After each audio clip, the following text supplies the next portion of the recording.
Hey everyone, welcome to the webinar. Today we're going to spend 5 to 10 minutes just talking about your legal obligations and responsibilities when it comes to fire extinguishers. Okay, so let's get on with the webinar.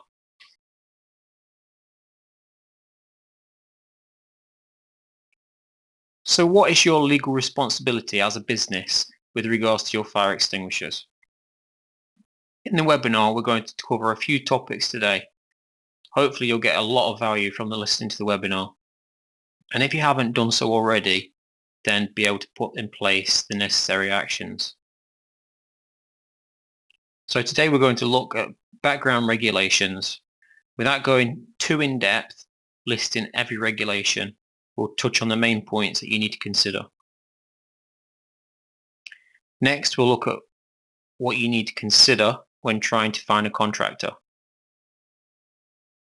If you have a contractor already, how you go about managing that contractor to make sure that you still comply with the law, especially should something go wrong.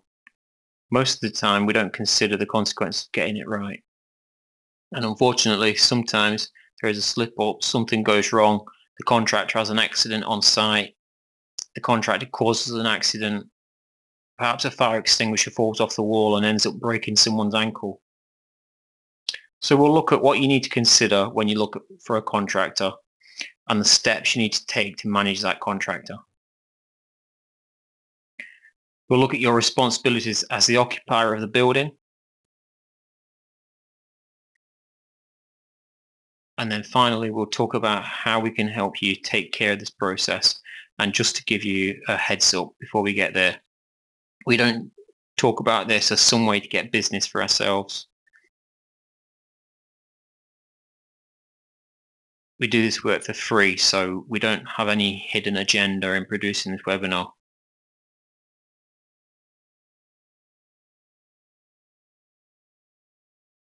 But we'll talk about that a little bit later.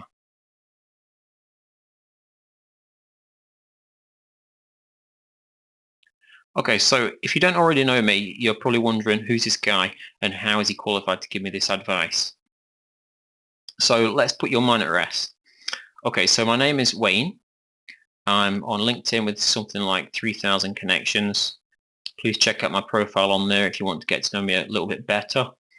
I'll give you my profile details at the end of the webinar. So I'm the founder of Bulkyroo. We started Bulkyroo because I saw that there's a number of needs from most small businesses.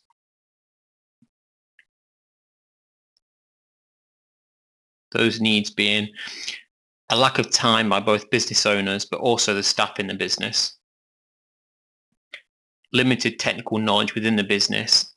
Unless you're a very large business, you're probably not going to employ someone who knows about purchasing, but also have the technical expertise to make sure you're getting what you need as a business as well. And then there's cash flow. Most small businesses struggle with cash flow. Imagine getting a maintenance bill for, say, £5,000. That could seriously impact your cash flow. So we decided to offer a pay monthly plan. So basically, that rather than paying that 5,000 or whatever the invoice value is up front, we give you the option of most purchasers to spread the cost over a term that suits your budget. So you could spread that cost over, say, 12 months, 24 months, depending on how large the invoice is. It could go up to 10 years.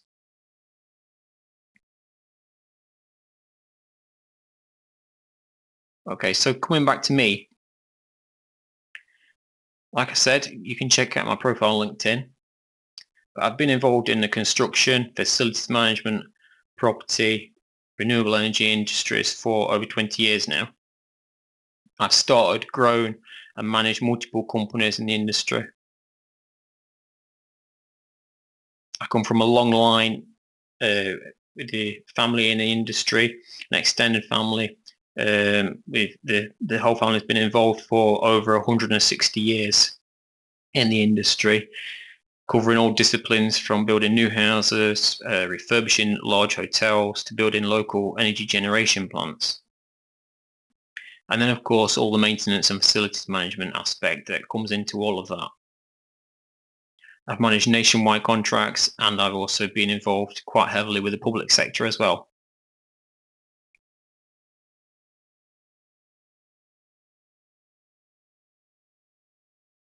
Okay, so moving on, who are Bulkyroo? We are an online platform bringing together you, the customer, with a group of local suppliers. Most of our suppliers are very small local firms, most of the time employing under 10 staff each. We essentially act as a buying group, bringing together your needs with the needs of other similar local businesses. When we've grouped all of that demand together, it means that we can gain much larger discounts on your behalf than if you tried to procure that contractor directly. So what do we do? Well, when you register with us, you simply tell us what you need. We source a number of local contracts to provide that service.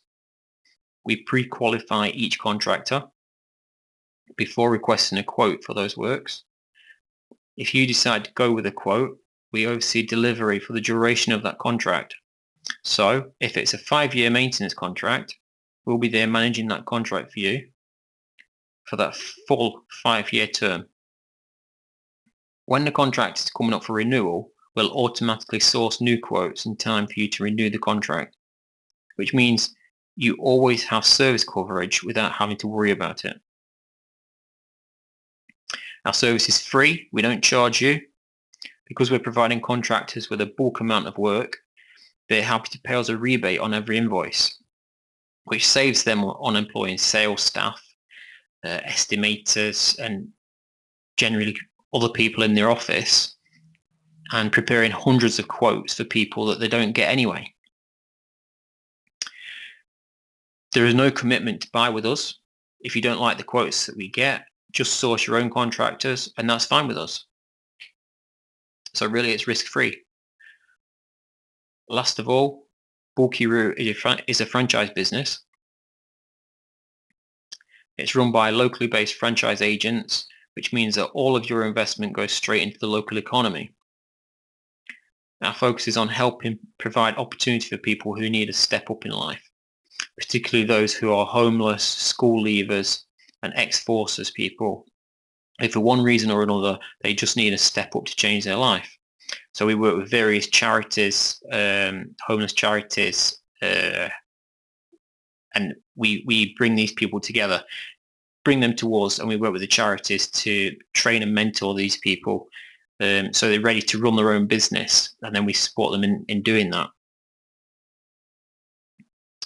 So we train them in running their own business, we give them the tools and systems to get the job done, and then we mentor and support them along the way.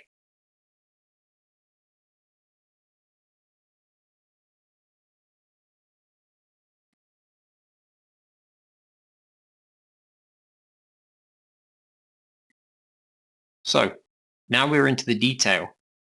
Here's a few questions that are most often asked. How many fire extinguishers are needed? What type of fire extinguisher do I need? I'm going to say this isn't really a one-size-fits-all webinar. Every building is used differently, and each has its own specific requirements. The most important point here, and we'll touch on it further in a few minutes, but you should have a fire risk assessment done on the premises if you've not got one already. Next up, you should have a live service and maintenance contract in place. This shouldn't be just an ad hoc service where you phone someone up and they promise to come within a few days. This has to be a written legal contract.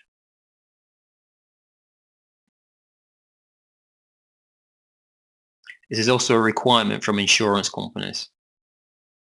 If you try to make any kind of claim on your insurance, it might be unrelated to the service we're talking about. But if you don't have a written service and maintenance contract in place, they won't pay out, and your insurance policy will be worthless. You also need any necessary documentation. As well as a service contract, this also includes maintenance logs, an asset register, schematic drawings of the building, and the associated services.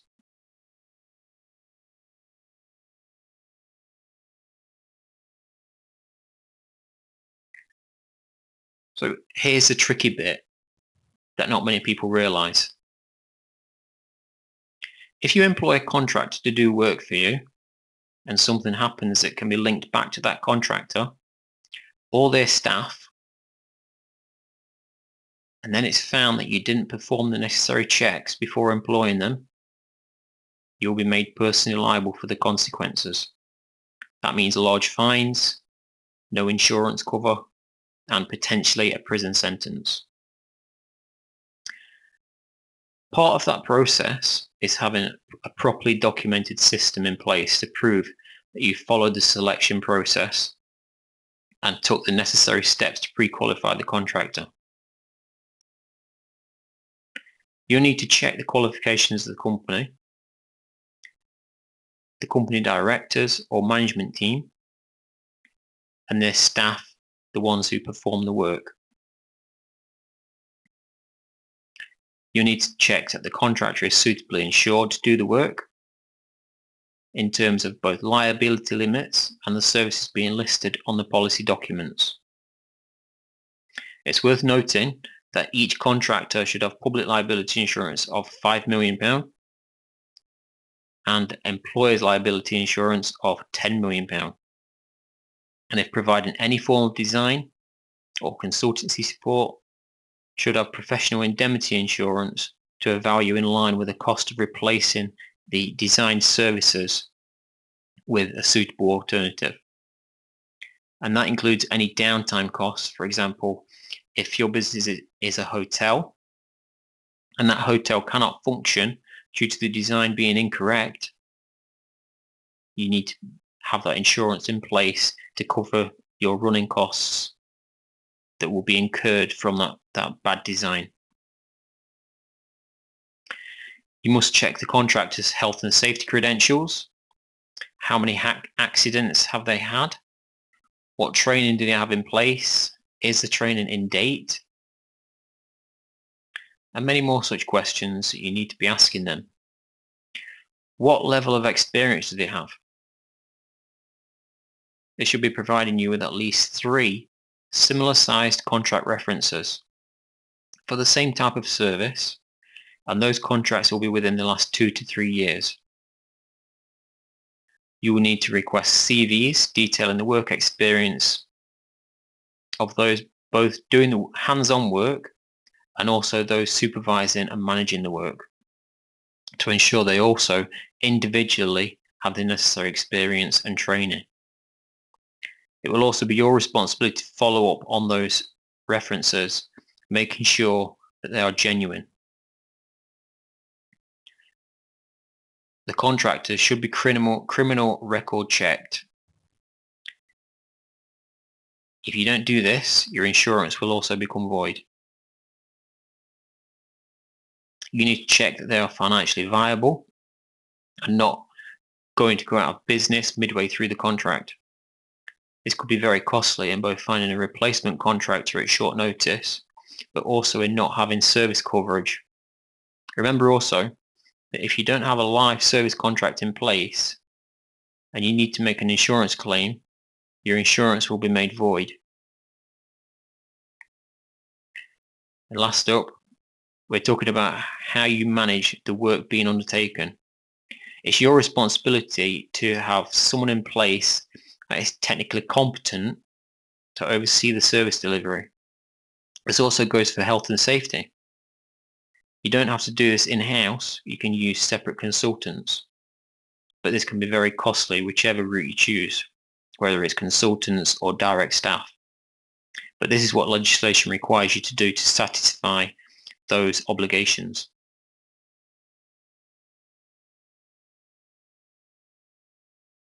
So, as I said a few minutes ago, you need to have a fire risk assessment in place.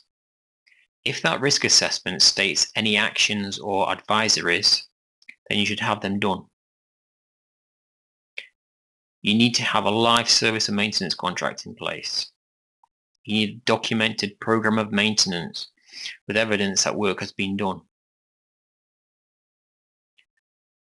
If there are any remedial maintenance items picked up on either a visual inspection or a service inspection, these need to be actioned and completed.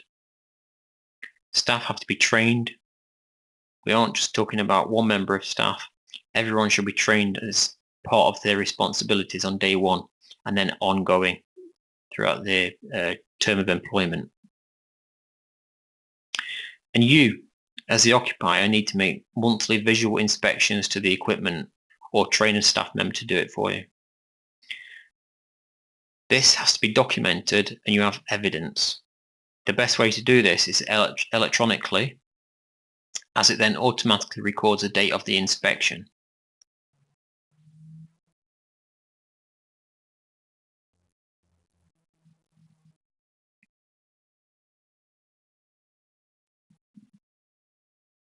So what should be included in the visual inspections? Okay, number one, extinguishers should be correctly located in the designated place. The designated place will be identified on the fire risk assessment. This also means that where an extinguisher is hung on a wall, it just fixed to the wall and not, or it should be just fixed to the wall and not left standing on the floor or propping a door open. The extinguisher should be unobstructed and visible. This means that you shouldn't have a coat stand or a filing cabinet in front of an extinguisher, for example. It should be easily accessible, so you don't need a step ladder to reach it. The operating instructions should be clean. You should be able to read them easily, and they must be facing outward so that people can see them. You must check the extinguisher hasn't been operated. Check the extinguisher isn't damaged or missing any parts. You must check the pressure gauge is reading correctly. Normally a fire extinguisher has a green or red section on the pressure gauge, so the needle should be in the green section.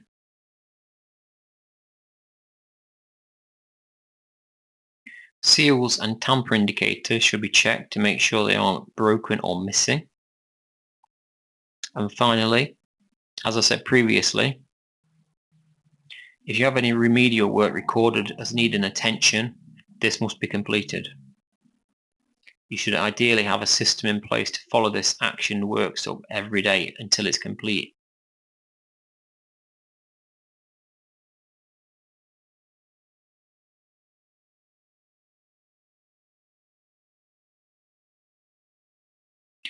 Okay, so we've listed all the problems. Now let's talk quickly about how we can help you get over those problems.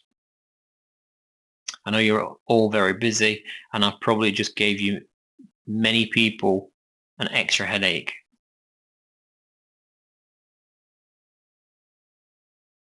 But don't panic. Here's what we're going to do. You go onto our website, enter the details of your services. I'll give you the web address in a moment. After that, we'll source those local contractors to do the work.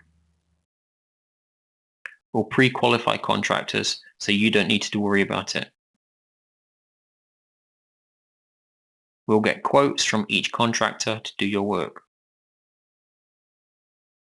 If you're happy with the quotes, we'll manage the work being provided.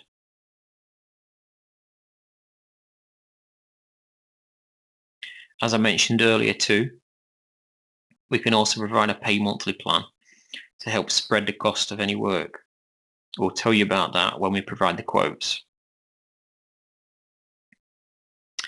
And we'll do all the legwork free for you. So you don't need to worry about it.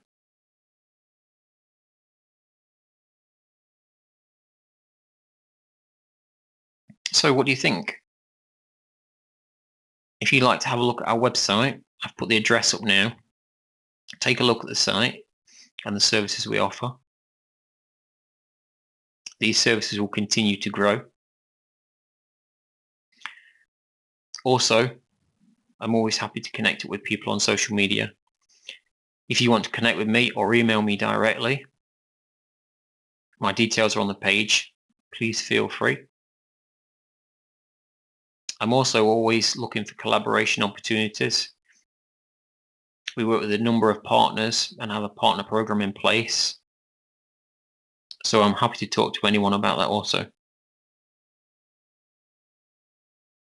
I'll leave those details up for a few minutes so that you take a note of them. In the meantime, I'd just like to thank you for taking the time to watch the webinar. I hope it gave you an insight into your responsibilities, but also helps you decide on a plan to move forward.